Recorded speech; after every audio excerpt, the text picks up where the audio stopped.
Sa tuktok ng Dominican Hills sa Baguio, nakatayo ang isang gusali na halos nilamon na ng panahon, ang Diplomat Hotel. Marami na ang nagdaan dito, mga turista, mga ghost hunters, at maging mga lokal na residente. Pero kakaunti lamang ang may lakas ng loob na magkwento ng mga tunay na nangyayari sa loob nito. Noong panahon ng ikalawang digmaang pandaigdig, ang lugar na ito ay naging taguan ng mga madre, pari, at mga inosenteng refugee. Ngunit nang salakayin ng mga sundalong Japanese ang gusali, walang awa nilang pinaslang ang lahat ng naroroon. Karamihan ay pinugutan ng ulo. Simula noon, nagsimulang kumalat ang mga kwento tungkol sa mga multong nagpapakita sa lumang hotel. Isang gabi, si Mark at ang kanyang mga kaibigan ay nagpasya na subukang pasukin ang kilalang haunted na gusali. Habang papalapit sila, bumalot ang dilim at ramdam nila ang bigat ng hangin.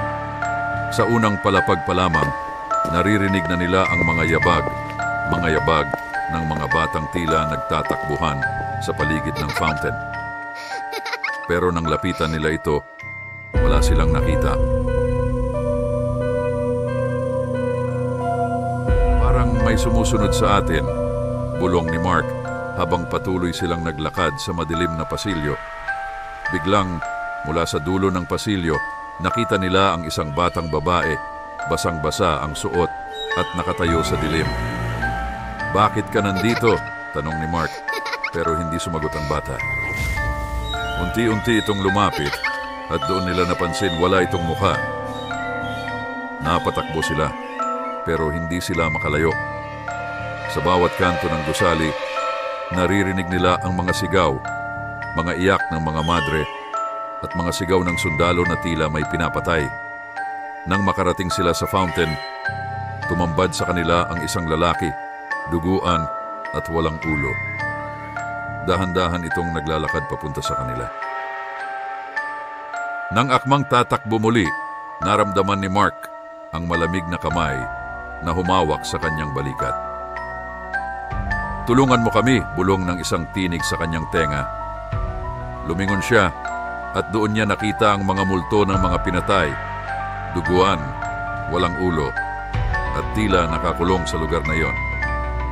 Sa kanilang takot, walang nagawa si Mark kundi sumigaw, "Hindi kami kabilang dito!"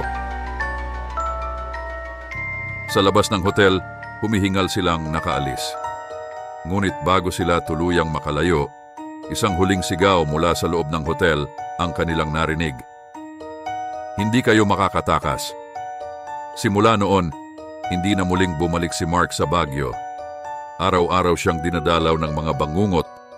Naririnig pa rin ang mga iyak at sigaw ng mga multo mula sa Diplomat Hotel, isang lugar kung saan ang mga kaluluwa ay hindi matahimik.